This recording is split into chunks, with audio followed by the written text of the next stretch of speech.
नमस्कार विद्यार्थी मित्रांनो, मी डॉक्टर किशोर बागडे आणि आपण बघत आहात YouTube channel medical admission guidance. या चॅनलद्वारे मेडिकल ऍडमिशन संदर्भात सर्व माहिती अतिशय नियोजनबद्ध पद्धतीने विद्यार्थी आणि पालक यांच्या गरजा लक्षात घेऊन वेळोवेळी प्रसारित केली जाते। तरी अजूनही हा चॅनल सबस्क्राईब केला नसेल सबस्क्राईब करा, बेल आयकॉनवर क्लिक करा आणि आपल्या मित्रांना शेअर करा। मागच्या व्हिडिओमध्ये आपण एमबीबीएस सीट्स इन महाराष्ट्र हे बघितलं होतं आणि आता एमबीबीएस जेव्हा क्लोज होतं साधारणपणे गव्हर्नमेंट 580 दरम्यान क्लोज होतं आणि प्रायव्हेट साधारण 525-530 दरम्यान क्लोज होतं। मग त्याच्यानंतर विद्यार्थी अनेक पर्यायांचा विचार करतात, त्याच्यामध्ये बीएमएस हा एक महत्वाचा पर्याय आहे।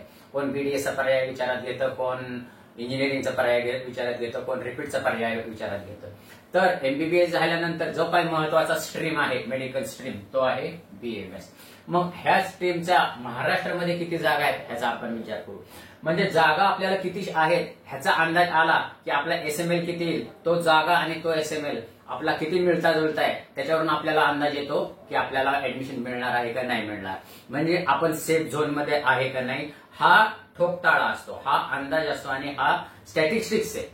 म्हणजे सीट्स आपल्या लक्षात आलं आणि आपल्या एसएमएल लक्षात आला की स्टॅटिस्टिक्स प्रमाणे आपल्याला अंदाज येतो। तर आपला विषय चालू करू BMS seats in Maharashtra. BMS चे कॉलेज 3 प्रकारचे आहेत महाराष्ट्रामध्ये, सगळं तुम्हाला पण माहिती आहे, गव्हर्नमेंट, प्रायव्हेट आणि डीम्ड। पहिल्यांदा आपण गव्हर्नमेंटचा विचार करू। गव्हर्नमेंटच्या टोटल सीट्स आहेत 1900, थोडा कमी जास्त होऊ शकतात, हा डाटा थोडा चेंज होऊ शकतो, हा नेटवरून घेतलेला डाटा असतो। 1900 सीट्स आहेत। ऑल इंडिया कोटाला 285 जागा जातात ऑल इंडिया कोटाला।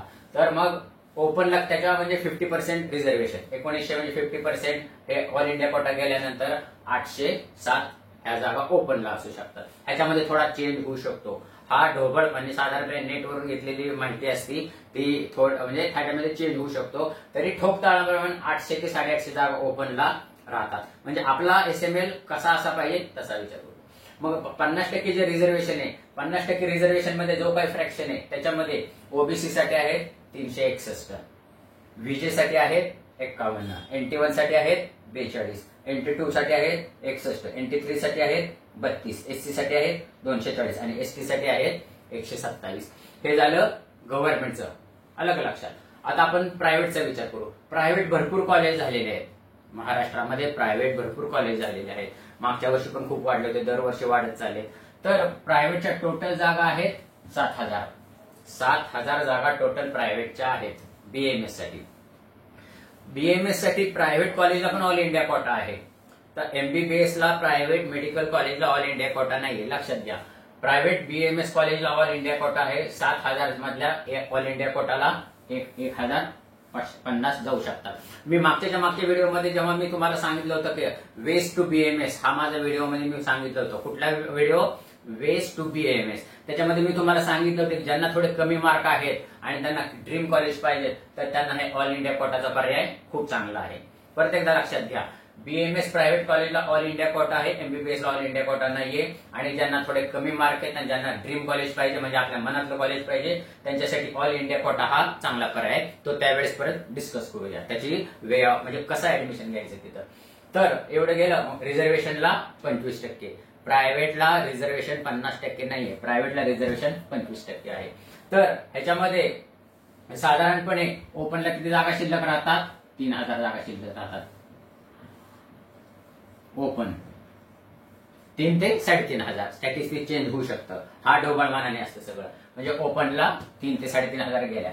आता रिझर्वेशन 25%, ओबीसीला 668, ओबीसीला जागा किती आहेत 668, व्हीजेला 100, NT1 ला 81, NT2 ला 120, NT3 ला 70, एससी ला 450 आणि एसटी ला 440। ह्याच्यावरून तुमच्या लक्षात येत असेल की एससी ला 450 आहेत आणि एसटी ला 440 आहे, त्याच्यामुळे मेरिट क्रॅकडाऊन होतं त्यांचं, हे लक्षात घ्या तुमचं। म्हणजे त्यांचं मेरिट जवळजवळ 60 ते 70 मार्कांनी का क्रॅकडाऊन होतं, तर जागा बऱ्यापैकी आहेत म्हणून, अलग लक्षात। तर प्रायव्हेटला टोटल जागा आहेत 7,000, ऑल इंडिया कोटाचा आहे, त्याला 1,000 जातात, ओपनला 3-3,500 आणि ओबीसीला अशा प्रमाणे, OBC 768, VJ 100, NT1 81, NT2 120, NT3 70, SC 450 आणि एसटी 440, अलग लक्षात।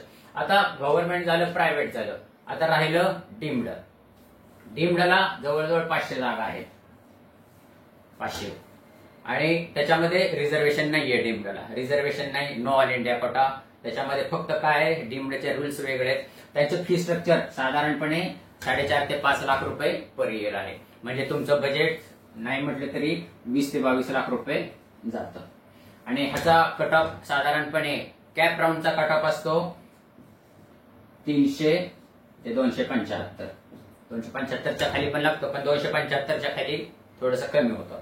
म्हणजे साधारणपणे 275ला हा कॅप राऊंडचा कट ऑफ असतो. आणि मॅनेजमेंटचं ऍडमिशन तुम्हाला काय 140ला सुद्धा मिळू शकतं. तर हा झाला गोशवारा BAMS सीट्स इन महाराष्ट्र. 2 मिनिटांमध्ये आपण बघू आणि आपला हा विषय थांबू. गो गव्हर्नमेंट साधारणपणे 1900 जागा ओपनला आहेत, 800 ते 850 जागा. बाकीचं तुम्हाला डिटेल सांगितलं आहे. प्रायव्हेट आहेत 7000 जागा.